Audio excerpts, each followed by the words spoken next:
que tu as déjà été dans une situation avec une personne ou un groupe de personnes dans laquelle tu sais que il y a quelque chose qui t'a pas convenu, peut-être une limite qui a été dépassée, et pourtant tu sais pas vraiment comment réagir, tu sais pas comment l'exprimer, et du coup t'es un peu là et tu sais pas quoi faire, peut-être tu y penses par après, ou alors tu le dis sur le moment, mais c'est peut-être pas très clair, donc l'autre comprend pas, et ça prend des dimensions absolument gigantesques, alors que ça aurait pu être réglé en 5 à 20 minutes, disons maximum. Si c'est ton cas, reste bien jusqu'à la fin de cette vidéo, parce que je vais t'expliquer exactement comment tu peux exprimer tes limites. Trop souvent, on te dit, et probablement tu as déjà entendu, oui, il faut exprimer tes limites, il faut poser tes limites, il faut apprendre à dire non, etc. Mais concrètement, j'ai l'impression que pas grand monde explique vraiment comment faire.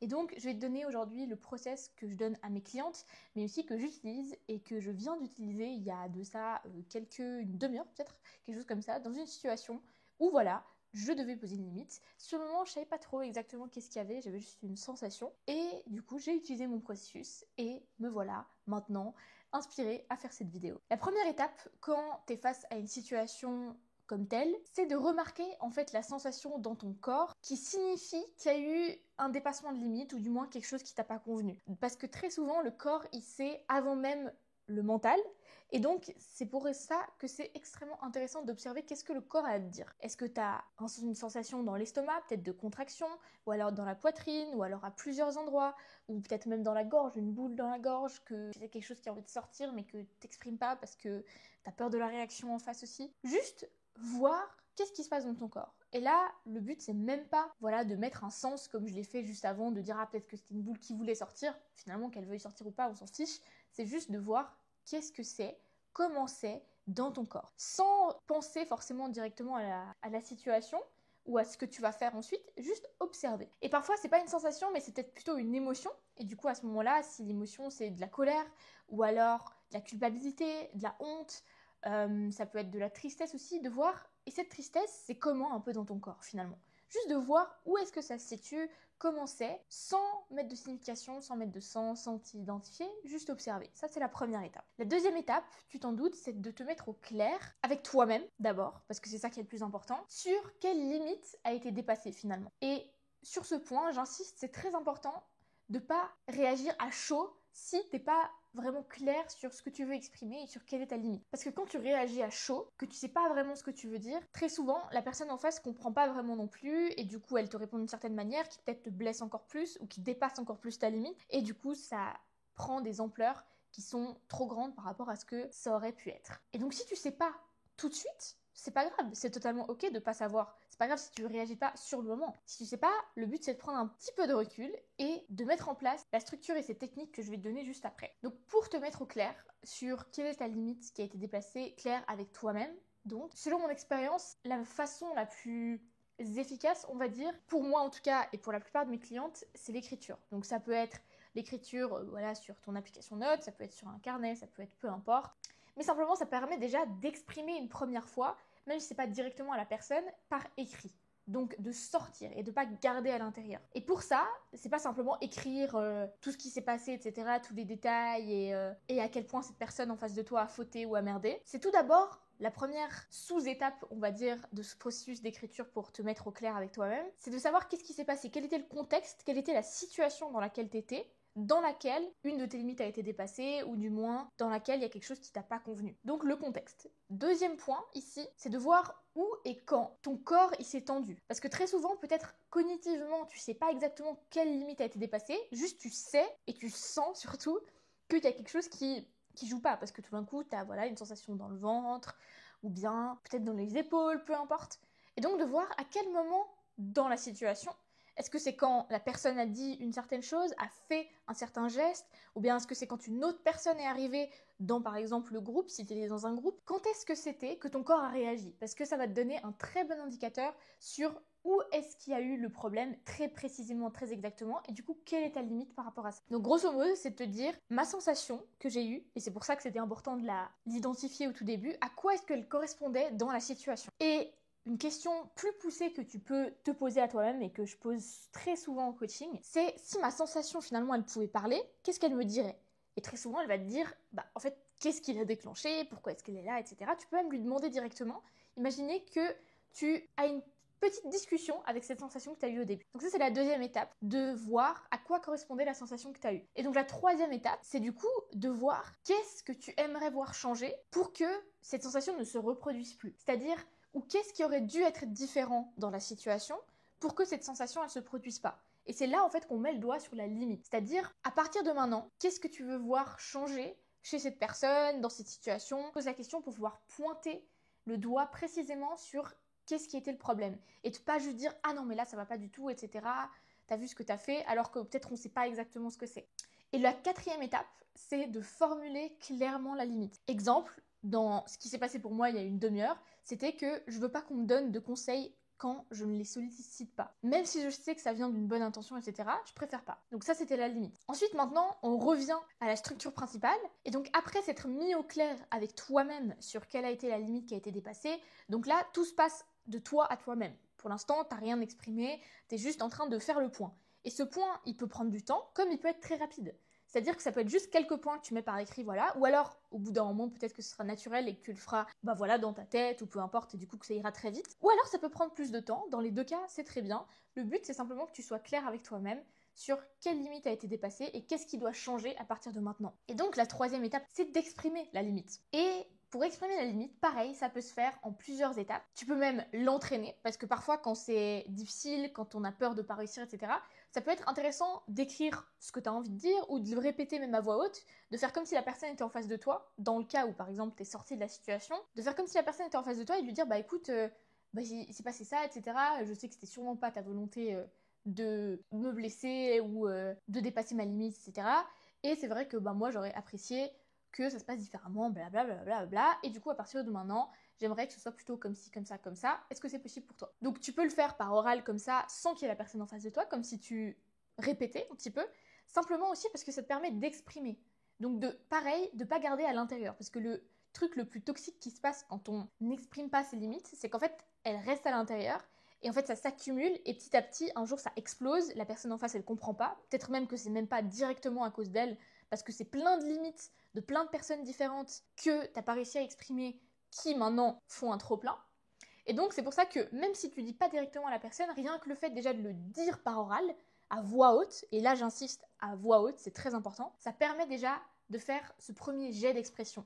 Même si tu bégayes, même si tout d'un coup tu commences à stresser, à avoir un peu peut-être même des tremblements dans les jambes, légèrement, hein, avoir peut-être plus chaud, peu importe, le but c'est de l'exprimer. Donc voilà, tu peux d'abord l'écrire, ensuite le tester un petit peu à l'oral, puis ensuite vraiment l'exprimer à la personne. Ça peut être en face, ça peut être par un audio, ça peut être au téléphone. Ça, c'est toi qui vois selon la situation, selon le contexte. Et donc maintenant, je vais te donner un peu le cadre que je donne à mes clientes et que j'utilise moi-même pour pouvoir exprimer une limite, sans que ce soit vu comme une attaque et que du coup l'autre personne se mette en défensive, et pour faire en sorte qu'elle soit prise en compte. C'est-à-dire que la personne l'entende bien et que tu aies une confirmation qu'elle est bien entendue. Et pour ça, le premier sous-point, c'est de placer un contexte. C'est-à-dire surtout quand c'est pas juste après. C'est-à-dire imaginons que t'as eu un petit temps de latence, tu savais pas comment réagir, donc t'as rien dit sur le moment, puis après tu réfléchis et du coup tu reviens sur la situation. Donc c'est important de mettre un contexte. Donc de juste revenir, voilà, donc lui dire coucou, je voulais juste revenir sur la discussion qu'on a eue hier ou sur l'appel juste avant ou peu importe. La deuxième étape, c'est de reconnaître qu'il y avait probablement pas de mauvaises intentions directement de la part de cette personne. Parce que s'il y en avait, et j'espère que tu gardes pas cette personne de ta vie à ce moment-là, c'est pas une question de poser sa limite, c'est une question peut-être même de prendre des distances, si vraiment il y avait une mauvaise intention. Mais très probablement, si c'est une personne, voilà, peut-être même quelqu'un que t'aimes très fort, il n'y avait sûrement pas de mauvaises intentions directement. Et peut-être même, et ce qui était mon cas il y a à peu près une demi-heure, c'est qu'il y avait une bonne intention derrière. C'est-à-dire que la personne m'a donné des conseils que j'avais certes pas demandé, mais il y avait vraiment cette intention de pouvoir m'aider, de m'aider à trouver des solutions. Et du coup, c'est important de reconnaître ça aussi. Et du coup, dans mon cas, par exemple, je lui dis, franchement, j'ai beaucoup apprécié que tu prennes le temps déjà juste de me conseiller, de m'aider à trouver des solutions. Vraiment, j'apprécie le fait que tu aies pris le temps. T'as pas besoin de dire que tu as apprécié ce qu'il a dit, parce qu'en l'occurrence, peut-être que t'as pas apprécié, et c'est probablement le cas si tu dois poser ta limite, mais juste de dire que t'as apprécié qu'il prenne le temps peut-être de le faire. Là, on est dans un cas où voilà, la personne a donné des conseils que tu n'avais peut-être pas demandé. Mais si tu vois pas directement et que tu n'as rien apprécié de concret, de juste dire que tu sais bien qu'il n'y avait probablement pas de mauvaises intentions, pour que en fait ça désamorce directement le réflexe défensif qu'on a tous. Parce que quand on se sent, quand on a fait quelque chose on va dire, pas de mal nécessairement, mais en tout cas qu'on aurait peut-être pu faire différemment, on va avoir très souvent un réflexe un peu défensif où du coup on va vouloir se justifier ou trouver des excuses, etc. Et toi, t'as pas envie que la personne elle fasse ça. Donc pour pas que ça arrive, tu désamorces juste avant même de commencer à poser ta limite en disant je sais qu'il n'y avait pas de mauvaise intention de ta part. Comme ça, tu rentres pas dans un conflit, tu rentres pas dans voilà une dispute, simplement tu dis bah c'était par rapport à cette situation, je sais que tu n'avais pas de mauvaise intention, et là c'est très important, on utilise le plus possible des et, non pas des mais, et là tu résumes ta limite. Et pour moi, je sais que tu avais des bonnes intentions voilà, de me conseiller, de m'aider, etc. Et pour moi, j'avoue que je préfère que si j'ai besoin de conseils, je t'en demande, et sinon tu ne m'en donnes pas. Donc là, on résume la limite en une phrase, c'est clair, c'est précis, c'est concret. Et ensuite, tu peux expliquer. Cette étape, elle n'est pas toujours nécessaire, mais elle est très souvent utile pour que la personne, elle comprenne qu'est-ce qui s'est passé chez toi, enfin de ton côté, quand elle a dit ça, quand elle a fait ça, quand voilà, il y a telle et telle personne qui arrive. Et du coup, la 4e étape de ce cadre pour exprimer ta limite, c'est d'expliquer pourquoi et surtout comment ça t'a fait sentir. Donc de dire, bah parce que quand, par exemple, tu me donnes un conseil que j'ai pas sollicité, ça me donne l'impression que je suis obligée de l'appliquer et que si je l'applique pas, il faudrait que je me justifie envers toi de pourquoi je l'ai pas appliqué. Et du coup, ça me donne un peu un sentiment de culpabilité, de stress, etc. Et bah, c'est pas forcément quelque chose d'agréable. Donc là, t'expliques. Tu l'accuses pas, simplement t'expliques qu'est-ce qui s'est passé pour toi, qu'est-ce que t'as ressenti, comment ça t'a impacté finalement, pour que la personne aussi, elle comprenne ce qui s'est passé. La 5e étape ici, et c'est probablement une des plus intéressantes quand t'as vraiment envie qu'il y ait quelque chose qui change et que t'as envie de faire évoluer la relation grâce à cette limite que tu as posée, c'est d'expliquer en quoi ce sera bénéfique pour les deux. C'est-à-dire autant pour toi, parce que forcément du coup, si la limite est respectée, bah toi t'es mieux, donc forcément c'est bénéfique pour toi, mais d'expliquer aussi en quoi c'est bénéfique pour l'autre personne. Parfois tu vas trouver un bénéfice, parfois tu vas pas en trouver, c'est pas grave, mais si t'en trouves un, c'est extrêmement intéressant. Dans mon cas par exemple, il y a une demi-heure, c'était le fait que, en fait ce sera bénéfique pour nous deux, parce que de un, moi je me sentirais pas obligée d'appliquer des conseils que j'ai pas demandé, et lui, il n'aura pas l'impression de donner des conseils dans le vide et de perdre son temps. Parce que son temps a de la valeur, donc autant qu'il ne le perde pas à me donner des conseils que probablement je vais pas appliquer parce que je ne les ai pas demandés. Et du coup, de montrer en quoi, en fait, c'est un win-win. Ça fait un plus d'un côté, ça fait un plus de l'autre, et il n'y a pas quelqu'un qui perd quelque chose. Il n'y a pas quelqu'un qui a fait quelque chose de mal et du coup pour lequel il va devoir se racheter ou quoi que ce soit. On n'est pas dans une dynamique comme ça. On est dans une dynamique où on essaie de montrer en quoi poser cette limite, ça va être un plus pour la relation, et en quoi du coup aussi il n'y a pas de raison de se mettre sur la défensive, il n'y a pas de raison de vouloir se justifier de la part de l'autre personne, et simplement c'est une limite et c'est positif. Ça c'était la 5e étape, donc t'expliquer le bénéfice qu'il y a. Et la 6e, c'est de réitérer la limite, donc de faire comme un résumé de tout ce que t'as dit jusqu'à maintenant. Ça peut être très court, hein. C'est important quand même à la fin, peu importe si c'est long ou pas long, de réitérer la limite et de réitérer ce que t'attends. Et très souvent, ce que j'utilise, c'est une question à la fin pour aller chercher la confirmation chez la personne qu'elle a bien entendu et qu'elle a bien compris ce que t'as dit. Donc de dire blablabla, ma limite par exemple, t'as pas besoin de dire ma limite c'est simplement de dire à partir de maintenant, je préférerais que tu me donnes pas forcément de conseils, sauf si bah je te le demande, obviously. Et de rajouter, est-ce que c'est possible pour toi? Et simplement d'utiliser un ton curieux. Et d'attendre la réponse, de voir voilà, est-ce que c'est possible pour la personne ou pas, sachant que quand la personne a dit oui, en fait c'est un biais de confirmation, et psychologiquement chez l'humain, quand on confirme quelque chose, on va être beaucoup plus à même d'ensuite vraiment le faire dans la vraie vie et dans le futur. Et c'est pour ça que c'est important de réitérer la limite et de demander, voilà, est-ce que c'est possible pour toi? Et après, ça donne aussi un indice, si la personne tout d'un coup te dit non, c'est pas possible pour moi, bon, bah tu sais qu'il y a aussi des choses à reconsidérer potentiellement selon la limite dans cette relation ou pas. Très bien, donc là on a exprimé la limite, et pour ça, je vais donner quelques tips simplement dans ta façon de communiquer. Le premier étant d'utiliser le « et » à la place du « mais ». Parce que très souvent on dit donc voilà, j'ai beaucoup apprécié que tu prennes le temps voilà, de me conseiller, mais bah voilà, j'aime pas quand tu me donnes des conseils que j'ai pas sollicités. Et en fait, ce mais, il fait comme un peu une annulation de ce qu'il y avait avant, de ce qu'il y avait avant le mais. Et c'est pas une règle orthographique ou quoi que ce soit, c'est plutôt un biais pareil cognitif qu'on a que quand il y a un mais, en fait, on se concentre sur ce qu'il va avoir après, et ce qu'il y a avant, on l'oublie un petit peu. Du coup, c'est très important, si tu veux pouvoir considérer deux choses à égal et que l'autre personne le fasse aussi, d'utiliser un « et » à la place du « mais ». Et c'est une petite habitude à prendre. Tu verras qu'au début, ça va te paraître bizarre parce que des fois, on a tellement l'habitude de mettre ce « mais » qu'il est automatique quasiment. Donc ça va prendre un petit peu de temps, ça va te faire un petit peu bizarre au début.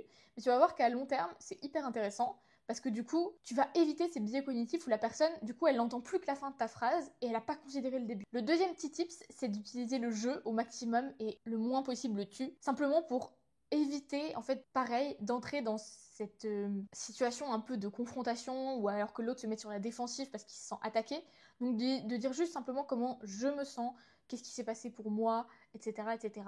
Et éviter le t'as fait ça, du coup tu m'as fait sentir comme ça. Non, simplement on prend ses responsabilités. On parle de nous, on ne sait pas ce qui s'est passé pour la personne en face et on évite au maximum de l'accuser. Simplement, on pose la limite. Et le troisième tip dans ta façon de communiquer quand tu poses des limites, c'est d'utiliser un ton curieux et un peu léger. Parce que finalement, une limite, ça n'a pas besoin d'être quelque chose de monumental, de lourd, ça n'a pas besoin d'être une dispute, ça n'a pas besoin d'être des accusations ou quoi que ce soit. Donc tu peux garder un ton qui soit curieux, qui soit léger. Et pour ça, je te recommande de rehausser un peu ton ton à la fin de tes phrases. Donc là, j'ai baissé mon ton. Donc par exemple, sur la phrase de la fin, est-ce que ça va pour toi? Donc d'utiliser un ton qui va vers le haut parce que ça ouvre en fait. Tandis que si ça va pour toi, ça ferme un petit peu la conversation. Et nous, ce qu'on a envie, c'est de pouvoir ouvrir la conversation et de poser la limite tout en ayant en fait la confirmation de l'autre personne que c'est bien ok pour elle de respecter cette limite à l'avenir. Parce que si c'est pas ok pour elle, bah en fait autant qu'on le sache tout de suite et pas qu'on attende la prochaine fois qu'elle sera dépassée, n'est-ce pas? Là, j'ai utilisé un ton vers le haut. Ça, c'était les petits tips. Et maintenant, la quatrième étape globale dans le fait d'exprimer tes limites, c'est de réguler ton système nerveux. Et en fait, je l'ai mis en quatrième étape, j'aurais peut-être dû la mettre en première étape. Parce que très souvent, quand t'es confronté à quelque chose comme ça, où tu sais que ta limite a été dépassée, tu sais pas vraiment comment l'exprimer, ou alors tu sais comment l'exprimer, mais ça te fait un peu peur, ton système il va réagir. C'est-à-dire que tu vas commencer à respirer plus vite, peut-être même, dans mon expérience, trembler un petit peu, enfin bref. Et pour ça, l'outil le plus puissant que tu peux avoir pour réguler ton système nerveux, c'est la respiration. Et là, l'exercice que j'utilise le plus souvent avec mes clientes, et pour moi-même surtout, c'est d'expirer le plus lentement possible en essayant de sortir finalement tout l'air de tes poumons. Et comme si tu finalement t'avais une bougie en face de toi et tu voulais faire vaciller la flamme mais sans l'éteindre. Donc comme si tu soufflais dans une paille, très lentement, vraiment en essayant d'allonger ton souffle. Une autre image que tu peux utiliser, c'est comme si tu avais un cheval en face de toi et tout le long de ton expiration, c'était comme si tu caressais le cheval de la tête comme ça jusqu'à la queue.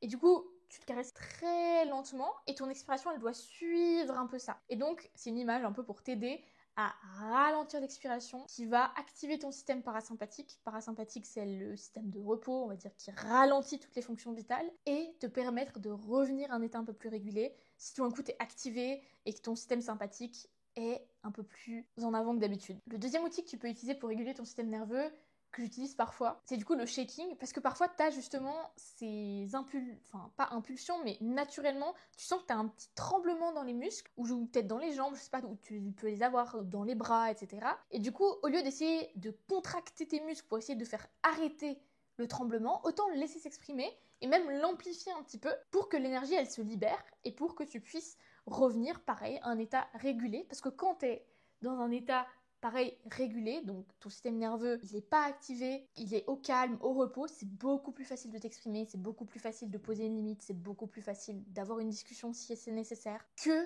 quand t'es extrêmement activé, t'arrives à peine à parler, tu bégayes, tout d'un coup t'as les larmes qui montent, alors que finalement c'était peut-être qu'une petite situation, mais que ça a activé ton système nerveux et que t'as pas eu tout de suite les outils pour le réguler. Ces outils que je t'ai donnés, donc la respiration ou même le shaking, ça peut être utilisé avant, pendant ou après. C'est-à-dire que même après avoir exprimé la limite, peut-être tu peux te sentir un peu, comment dire, un peu tendu, un petit peu, voilà, stressé, alors même que tu l'as exprimé au final. Et du coup, tu peux l'utiliser après aussi pour essayer de libérer l'énergie qui est restée un petit peu bloquée dans ton système, le temps que tu l'exprimes, le temps que tu y réfléchisses, etc. Et le troisième outil que je donne normalement qu'à mes clientes, donc si t'es resté jusque-là, t'as de la chance, c'est d'imaginer que t'as une bulle dorée autour de toi. C'est-à-dire que t'imagines que t'es comme dans une de ces bulles en plastique, tu sais, qui est imperméable et puis qui va sur l'eau, et que cette bulle, elle est dorée, elle est lumineuse, etc. Et qu'au sein de cette bulle, donc faut imaginer que la bulle, elle va tout autour de toi, et qu'elle fait... Voilà, qu'elle est à peu près, les limites de la bulle sont au bout de mes doigts, tu vois. Et donc que tout autour de toi, vraiment, il y a cette bulle, et que dans cette bulle, c'est vraiment ton énergie, c'est ton espace, tes limites, elles sont respectées. Et d'imaginer que voilà, il y a rien qui peut t'arriver, t'es protégé dans cette bulle, t'es en sécurité, et de prendre juste un petit moment, peut-être une dizaine de secondes, pour sentir qu'est-ce que ça fait que d'être dans cette bulle où t'es bien, où t'es protégé, où t'es en sécurité. Et après, recommencer le processus de poser les limites, ça va permettre, pareil, de réguler son système nerveux.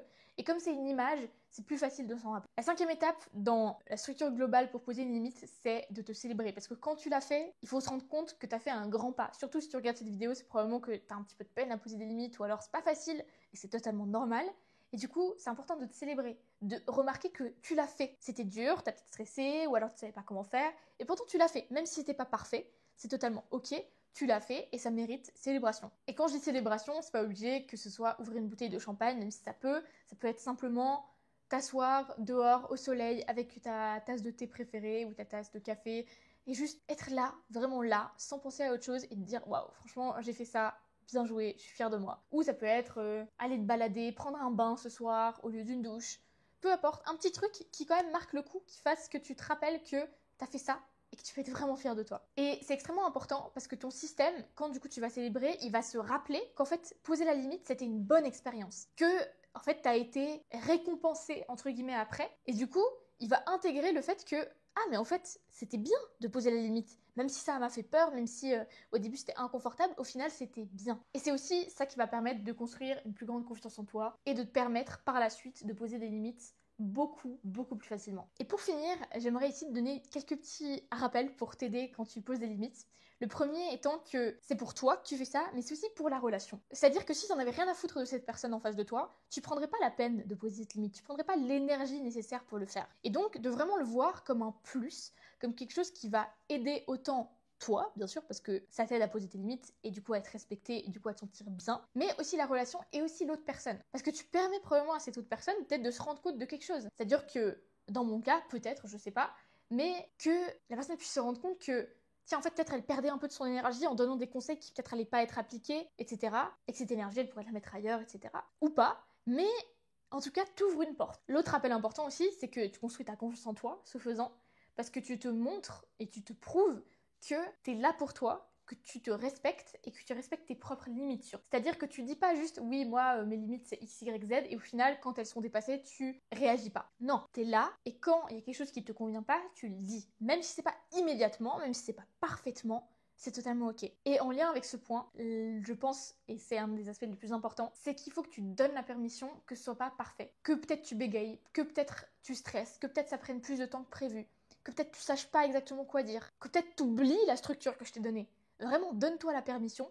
Le but, c'est simplement que t'exprimes, que ça sorte d'une manière ou d'une autre, que ce soit par écrit, par oral.